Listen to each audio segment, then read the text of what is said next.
नमस्कार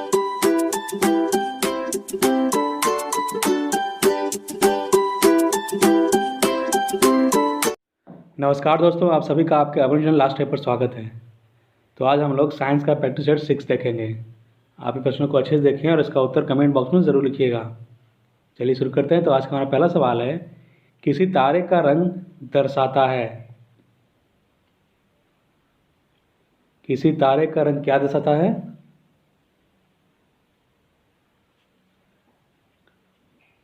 तो इसका आंसर हो जाएगा बी, यानी कि उसका ताप। किसी तारे का रंग उसका ताप दर्शाता है।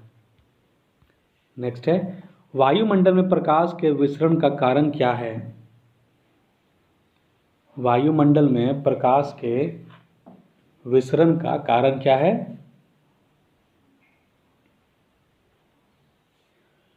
तो वह है धूलकण।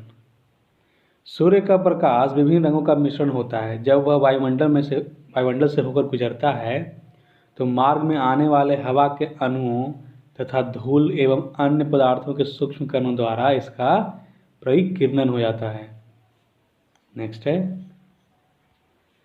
प्रकाश का रंग निर्धारित होती है। प्रकाश का रंग किस पर निर्धारित होती है? तो प्रकाश का रंग इसके तरंग दैर्ध्य पर निर्धारित होती है। नेक्स्ट है, निम्न में से किस रंग का सबसे लंबा तरंग दैर्ध्य है? निम्न में से किस रंग का सबसे लंबा तरंग दैर्ध्य है?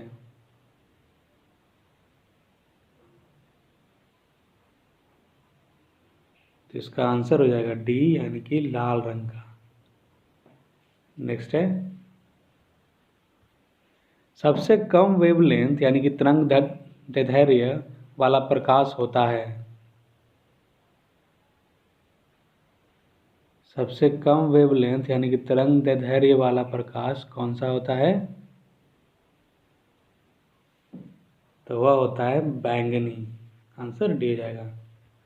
नेक्स्ट है, दृश्य वर्णक्रम में सबसे कम तरंग दैर्ध्य वाला रंग कौन सा है?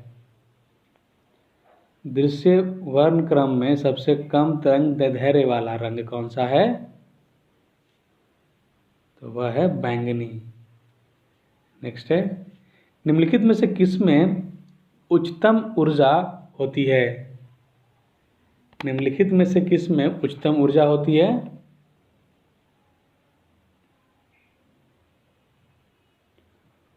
तो वह होती है नीला प्रकाश में। आंसर ए हो जाएगा। किसी तरंग की ऊर्जा उसके तरंग दैर्ध्य के व्युत्क्रमानुपाती होती है। दृश्य प्रकाश किरणों में बैंगनी, तदुपरांत जामुनी एवं नीले रंग का तरंग दैर्ध्य न्यूनतम तथा लाल रंग का तरंग दैर्ध्य अधिकतम होता है। इसलिए चारों रंगों के प्रकाशों में नीले रंग की जो ऊर्जा उच्चतम तथा लाल रंग की न्यूनतम है। नेक्स्ट है, सफेद प्रकाश में उपस्थित निम्नलिखित रंगों में से कौन सा रंग सीसा के प्रिज्म द्वारा सबसे कम विचलित होता है? सफेद प्रकाश में उपस्थित निम्नलिखित रंगों में से कौन सा रंग सीसा के प्रिज्म द्वारा सबसे कम विचलित होता है? तो वह होता है लाल रंग। आंसर बी हो जाएगा। नेक्स्ट है, हमें वास्तविक सूर्योदय से कुछ मिनट पूर्व ही सूर्य दिखाई देने लगता है। इसका कारण क्या है? हमें वास्तविक सूर्योदय से कुछ मिनट पूर्व ही सूर्य दिखाई देने लगता है। इसका कारण क्या है? तो यह प्रकाश का अपवर्तन के कारण होता है।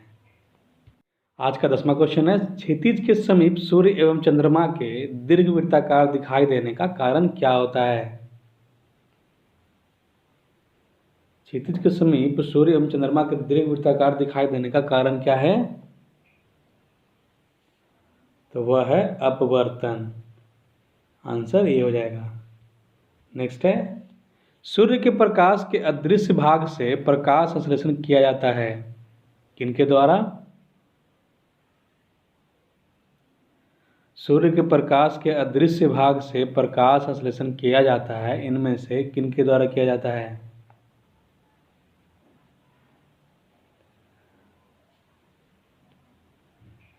इसका आंसर हो जाएगा सी, यानी कि बैक्टीरिया द्वारा।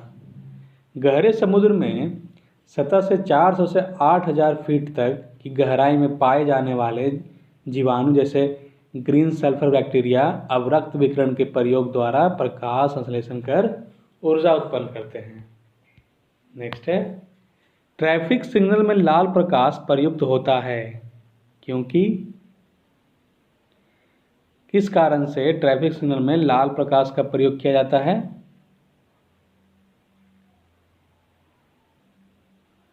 तो वह इसलिए क्योंकि इसकी तरंगों की दैर्ध्य यानी कि लंबाई सर्वाधिक होती है, इसी वजह से ट्रैफिक सिग्नल में लाल प्रकाश का प्रयोग किया जाता है। नेक्स्ट है, आकाश नीला दिखाई पड़ता है क्योंकि किस कारणवश आकाश का रंग नीला दिखाई दे पड़ता है?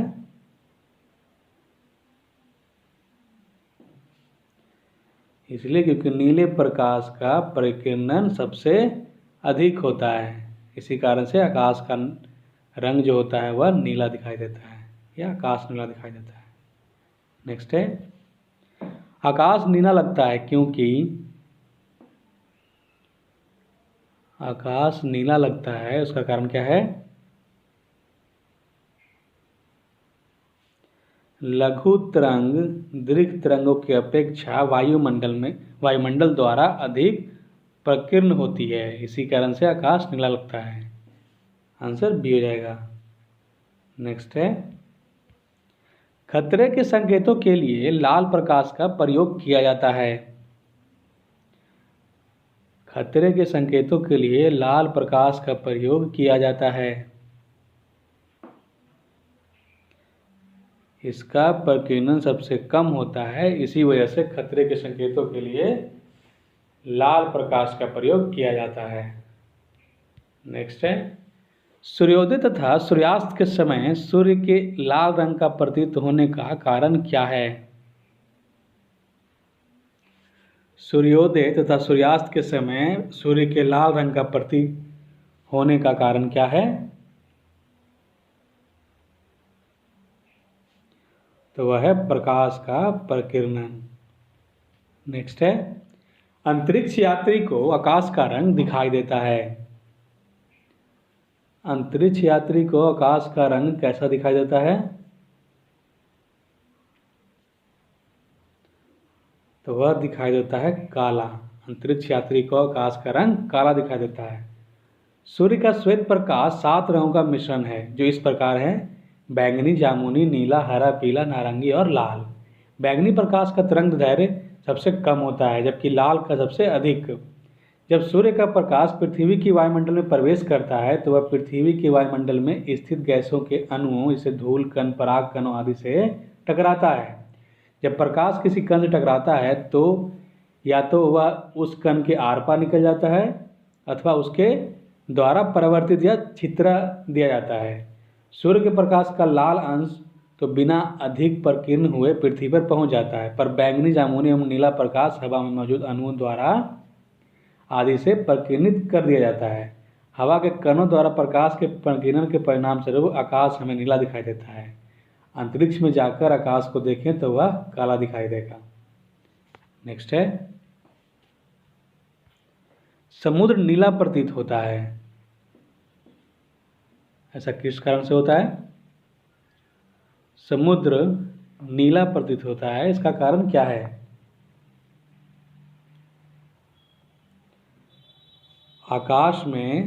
आकाश के परावर्तन तथा जल के कणों द्वारा प्रकाश के प्रकीर्णन के कारण समुद्र नीला दिखाई देता है। किसी रंग विकिरण का प्रकीर्णन तरंग दैर्ध्य की चतुर्थ घात के व्युत्क्रमानुपातिक होता है। बैंगनी एवं नीले रंग की तरंग दैर्ध्य सबसे कम है, यही कारण है कि इनका प्रकीर्णन अधिक होता है। इस परिघटना के फलस्वरूप समुद्र का रंग जो है वह नीला दिखाई पड़ता है। नेक्स्ट है, हरी घास का रंग हरा दिखाई देता है, ऐसा क्यों होता है?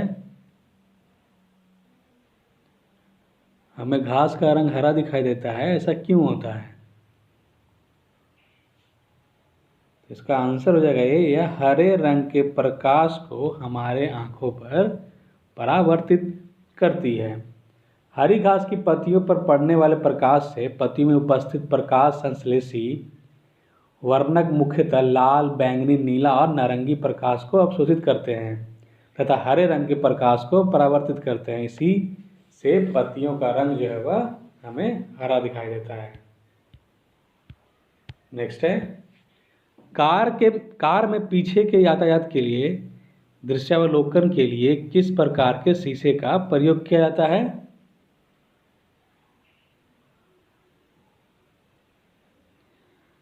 कार में पीछे के यातायात के दृश्यावलोकन के लिए किस प्रकार के शीशे का प्रयोग किया जाता है?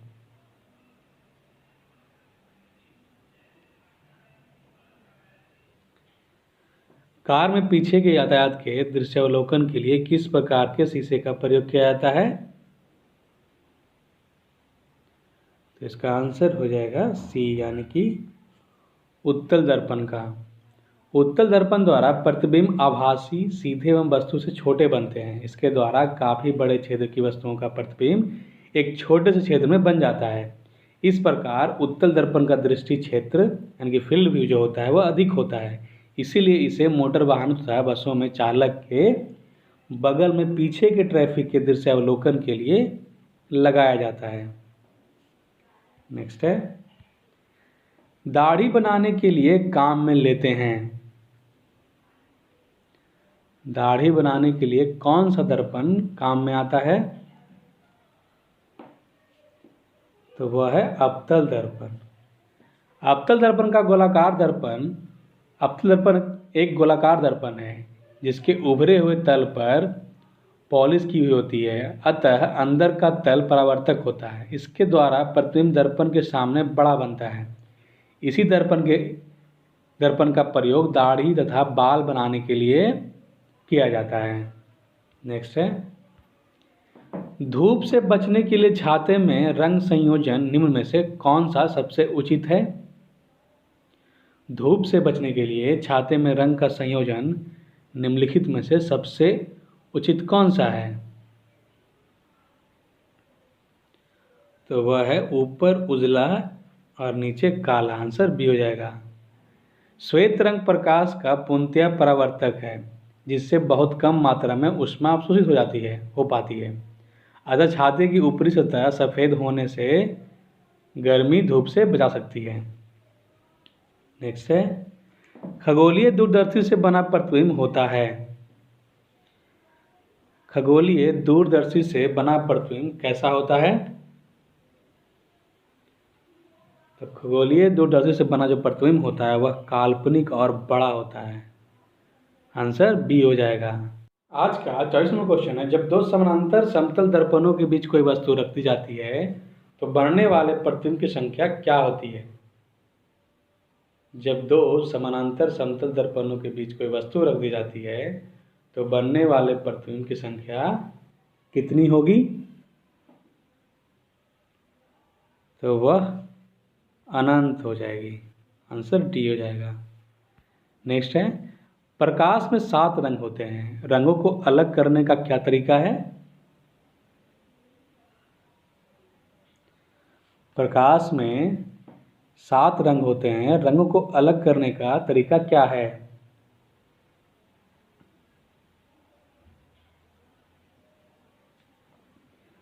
तो इसका आंसर हो जाएगा ये, यानी कि एक प्रिज्म से रंगों को अलग अलग किया जाता है। एक प्रिज्म से रंगों को अलग अलग किया जा सकता है। श्वेत प्रकाश 7 रंगों के मिलने से बनता है। प्रिज्म से होकर गुजरने पर अलग अलग तरंग दैर्ध्य के कारण ये 7 रंग के प्रकाश अलग अलग होकर वन पट पर बनते हैं। नेक्स्ट है, इंद्रधनुष के रंगों का सही क्रम क्या है? इंद्रधनुष के रंगों का सही क्रम कौन सा है? तो वह है नीला, हरा, पीला। आंसर डी हो जाएगा। परावर्तन पूर्ण आंतरिक परावर्तन तथा अपवर्तन द्वारा वन विक्षेपण का सबसे अच्छा उदाहरण आकाश में वर्षा के बाद दिखाई देने वाला इंद्रधनुष है। इंद्रधनुष में दृश्य रंगों का क्रम इस प्रकार है, जैसे पहला है बैगनी, जामुनी, नीला, हरा, पीला, नारंगी एवं लाल। नेक्स्ट है प्रकाश का वन विक्षेपण संभव है। प्रकाश का वन विक्षेपण किसके द्वारा संभव है? तो वह है प्रिज्म द्वारा। नेक्स्ट है अधोलिखित में कौन सा रंग इंद्रधनुष के मध्य में दिखाई देता है? निम्नलिखित में से कौन सा रंग इंद्रधनुष के मध्य में दिखाई देता है? तो वह है हरा, जो इंद्रधनुष के मध्य में दिखाई देता है। इंद्रधनुष में जो रंग होते हैं वह लाल है, नारंगी, पीला, हरा, नीला, जामुनी, बैंगनी, ये सब रंग इंद्रधनुष में दिखाई देते हैं। नेक्स्ट है इंद्रधनुष के दोनों सीमांत वनपट पर होते हैं। वनपट होते हैं। इंद्रधनुष के दोनों सीमांत वनपट होते हैं, बैंगनी और लाल। नेक्स्ट है दोपहर 12 बजे किस दिशा में इंद्रधनुष दिखाई देता है? दोपहर 12 बजे किस दिशा में इंद्रधनुष दिखाई देता है? तो इसका आंसर हो जाएगा डी, यानी कि यह दिखाई नहीं देता है या इसे देख नहीं सकते। दोपहर के 12 बजे सूर्य सीधे सिर के ऊपर होता है, अतः प्रकाश का अपवर्तन वर्षा की बूंदों में नहीं हो पाता और इंद्रधनुष हमें दिखाई नहीं पड़ेगा। इंद्रधनुष हमेशा सूर्य की दिशा के विपरीत दिशा में दिखाई देता है।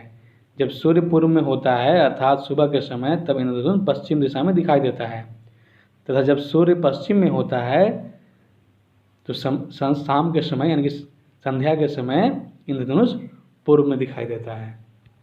नेक्स्ट है जल में वायु बुलबुला जिसकी भांति व्यवहार करेगा वह निम्नलिखित में से कौन सा है? जल में वायु बुलबुला किसकी भांति व्यवहार करेगा?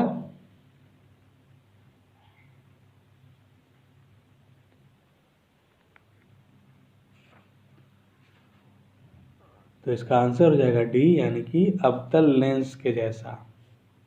पानी में डूबा हुआ वायु का बुलबुला जिसकी सतह उत्तल होती है अवतल लेंस यानी कि अपसारी लेंस की भांति व्यवहार करेगा। पानी का आवर्तनांक वायु से अधिक होता है, इसलिए जल में डूबे हुए बुलबुले के लेंस की प्रकृति बदल जाती है। नेक्स्ट है जल के अंदर वायु का बुलबुला व्यवहार करता है। जल के अंदर वायु का बुलबुला किस प्रकार का व्यवहार करता है? तो वह करता है अपसारी लेंस जैसा, अभी हमने पढ़ा था।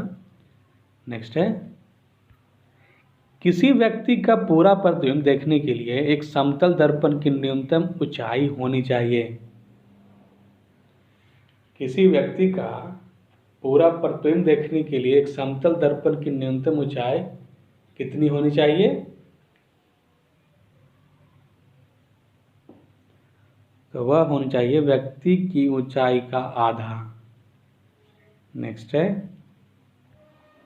एक समतल दर्पण की वक्रता त्रिज्या होती है। एक समतल दर्पण की वक्रता त्रिज्या क्या होती है? तो वह अनंत होती है। आंसर डी हो जाएगा। नेक्स्ट है दूरदृष्टि दोष निवारण के लिए काम में लेते हैं। किसके उपयोग से दूरदृष्टि दोष का निवारण होता है?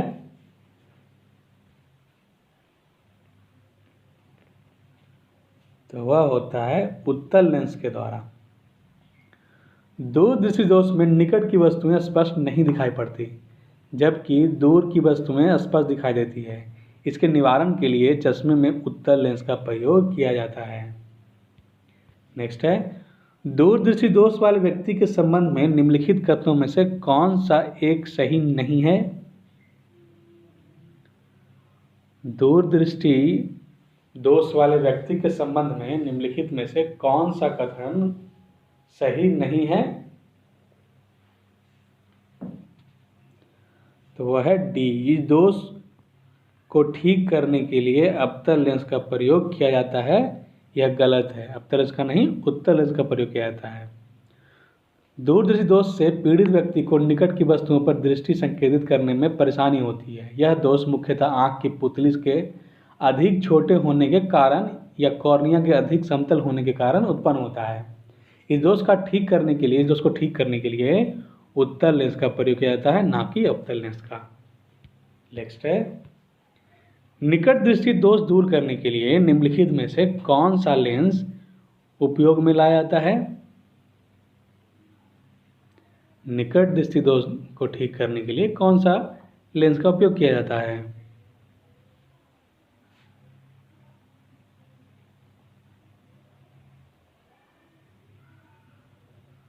तो इसका आंसर हो जाएगा बी, यानी कि नतोदर या कॉनकेव। नेक्स्ट है, निकट दृष्टि दोष को ठीक किया जाता है। निकट दृष्टि दोष को ठीक किस प्रकार से किया जाता है, किसके द्वारा किया जाता है?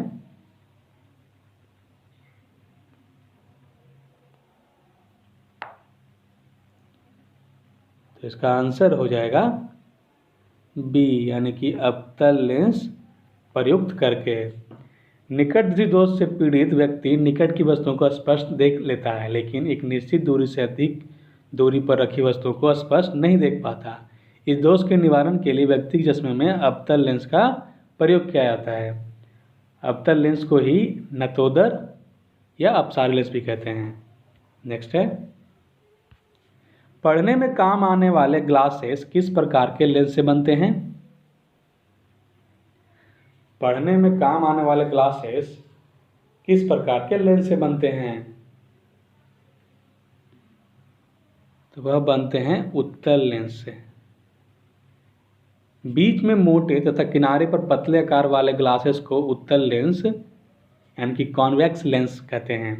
यह अनंत से आने वाली किरणों को सिकोड़ता है, अतः इसे अभिसारी लेंस यानी कॉन्वर्जिंग लेंस भी कहते हैं। उत्तल लेंस या अभिसारी लेंस का उपयोग पढ़ने में काम आने वाले ग्लासेस में करते हैं।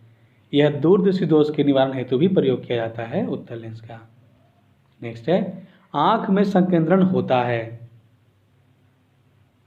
किसके द्वारा आंख में संकेंद्रण होता है?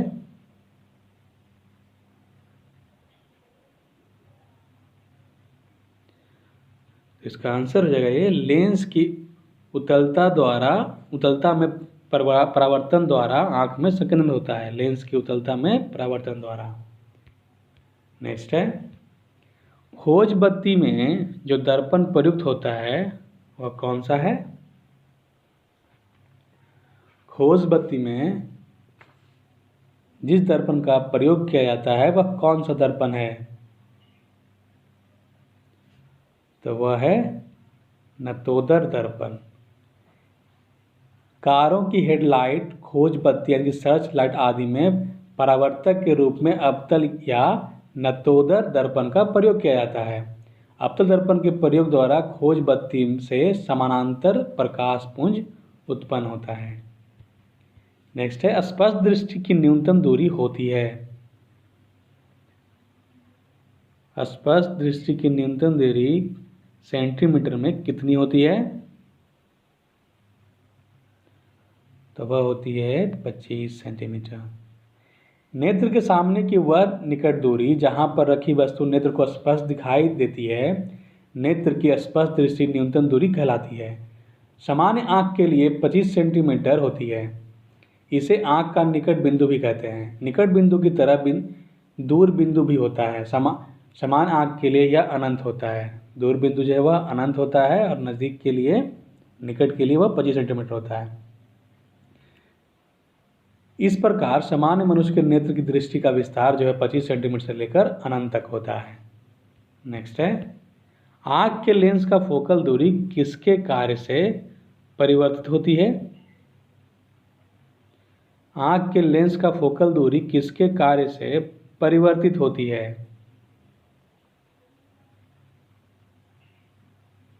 तो इसका आंसर हो जाएगा सी, यानी कि सिलियरी मांसपेशी। सिलेरी मांसपेशियों की शिथिलन संकुचन से आँख के लेंस की मोटाई में परावर्तन होता है या परिवर्तन होता है, जिसके फलस्वरूप आँख के लेंस की फोकल दूरी परिवर्तित हो जाती है। नेक्स्ट है, लेंस की शक्ति मापी जाती है। लेंस की शक्ति किस में मापी जाती है? तो लेंस की शक्ति डायोप्टर में मापी जाती है। आंसर ए हो जाएगा। नेक्स्ट है, धूप के चश्मे की पावर होती है। धूप की चश्मे की पावर क्या होती है? तो इसका आंसर हो जाएगा 0 डायोप्टर। नेक्स्ट है, मनुष्य की आंख में किसी वस्तु का प्रतिबिंब जिस भाग पर बनता है वह कौन सा है? मनुष्य की आंख में किसी वस्तु का प्रतिबिंब जिस भाग पर बनता है वह कौन सा भाग है? तो वह है दृष्टिपटल। आंसर डी हो जाएगा। मनुष्य के नेत्र की कार्य प्रणाली फोटोग्राफिक कैमरे से मिलती जुलती है। जिस वस्तु को हम देखते हैं उसे चलने वाली किरणों कॉर्निया और नेत्रोद्दर्भ से होकर पुतली के रास्ते से लेंस पर पड़ती है। दृष्टिपटल यानी कि रेटिना इसे फोकस कर देता है, जहां पर वस्तु का छोटा तथा उल्टा प्रतिबिंब बनता है। नेक्स्ट है, किसी वस्तु का प्रतिबिंब मनुष्य की आंख पर कहां बनता है?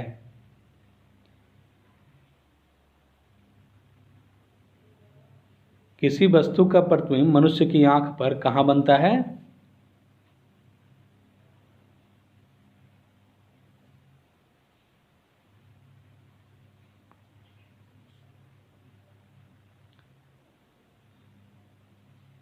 तो इसका आंसर हो जाएगा डी यानी कि रेटिना पर।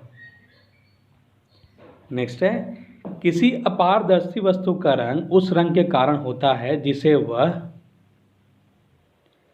किसी अपारदर्शी वस्तु का रंग उस रंग के कारण होता है जिसे वह क्या करता है? तो इसका आंसर हो जाएगा परावर्तित करता है। जब प्रकाश किरणें वस्तुओं पर आपतित होती है तो वे उनसे परावर्तित होकर हमारी आंख पर पड़ती है और वस्तुएं हमें दिखाई देने लगती है। प्रकाश का परावर्तित भाग ही वस्तुओं का रंग निर्धारित करता है।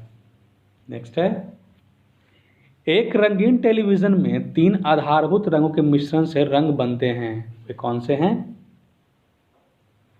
एक रंगीन टेलीविजन में 3 आधारभूत रंगों के मिश्रण से रंग बनते हैं, वो कौन सा रंग है? तो वह है बी, लाल, हरा तथा नीला। रंगीन टेलीविजन में प्रयुक्त होने वाली कैथोड किरण नलिका में 3 विभिन्न फास्फोरस का प्रयोग होता है। फास्फर का प्रयोग होता है, फास्फोरस नहीं, फास्फर का प्रयोग होता है जो लाल, हरे तथा नीले रंग को उत्सर्जित करता है। नेक्स्ट है, जब लाल, नीले तथा हरे प्रकाश का पुंज एक स्थान पर पड़ता है तब प्रकाश का रंग कैसा हो जाएगा? यह होता है, जब लाल, नीले तथा हरे प्रकाश का पुंज एक स्थान पर पड़ता है तब प्रकाश का रंग हो जाता है, कैसा हो जाता है? तो वह सफेद हो जाता है। प्रकाश में 3 मूल या प्राथमिक रंग होते हैं, लाल, हरा और नीला। इनको मिलाने से द्वितीयक रंगों जैसे पीला, मैजेंटा का निर्माण होता है। एक प्राथमिक और एक द्वितीयक रंग के जोड़े को एक दूसरे का पूरक रंग कहते हैं। सभी प्राथमिक रंगों अथवा सभी द्वितीयक रंगों को मिलाने पर सफेद रंग के प्रकाश की उत्पत्ति होती है। नेक्स्ट है, निम्न में से कौन सा रंग प्राथमिक रंग नहीं है? निम्न में से कौन सा रंग जो है वह प्राथमिक रंग नहीं है?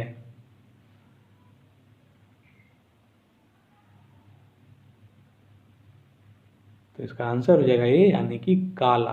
बाकी पीला, लाल, नीला ये सब जो है वह प्राथमिक रंग है। नेक्स्ट है, 3 रंग मूल रंग हैं, वे कौन से हैं? 3 रंग जो हैं वह मूल रंग हैं, वह कौन से हैं? तो वह है नीला, हरा और लाल। आंसर बी हो जाएगा। नेक्स्ट है, सूर्य के प्रकाश में रंगों की संख्या कितनी होती है?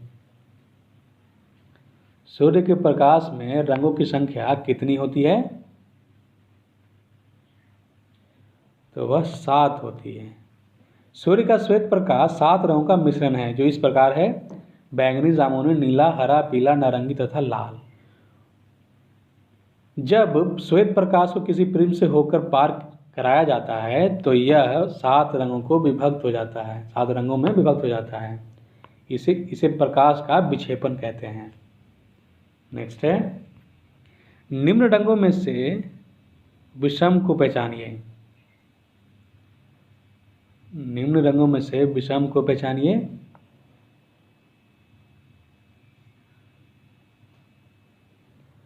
तो इसका आंसर हो जाएगा बी, यानी कि भूरा। नेक्स्ट है, वे कौन से मूल वर्ण हैं जिनसे टीवी के पर्दे पर विभिन्न रंग प्रकट होते हैं? आज का आखिरी सवाल ये, वे कौन से मूल वर्ण हैं जिनसे टीवी के पर्दे पर विभिन्न रंग प्रकट होते हैं? तो वह है लाल, हरा और नीला। तो इसी प्रश्न के साथ आज का साइंस का प्रैक्टिस सेट नंबर 6 समाप्त होता है। अगर ये क्वेश्चंस आपको अच्छे लगे हों, हेल्पफुल लगे हों, तो चैनल को सब्सक्राइब करें, वीडियो को लाइक करें, वीडियो को शेयर भी करें, ताकि और लोग भी चैनल से जुड़ सकें। तब तक के लिए आप लोग अच्छी तरह हम लोग कल फिर मिलेंगे नए प्रश्नों के साथ। थैंक यू, धन्यवाद।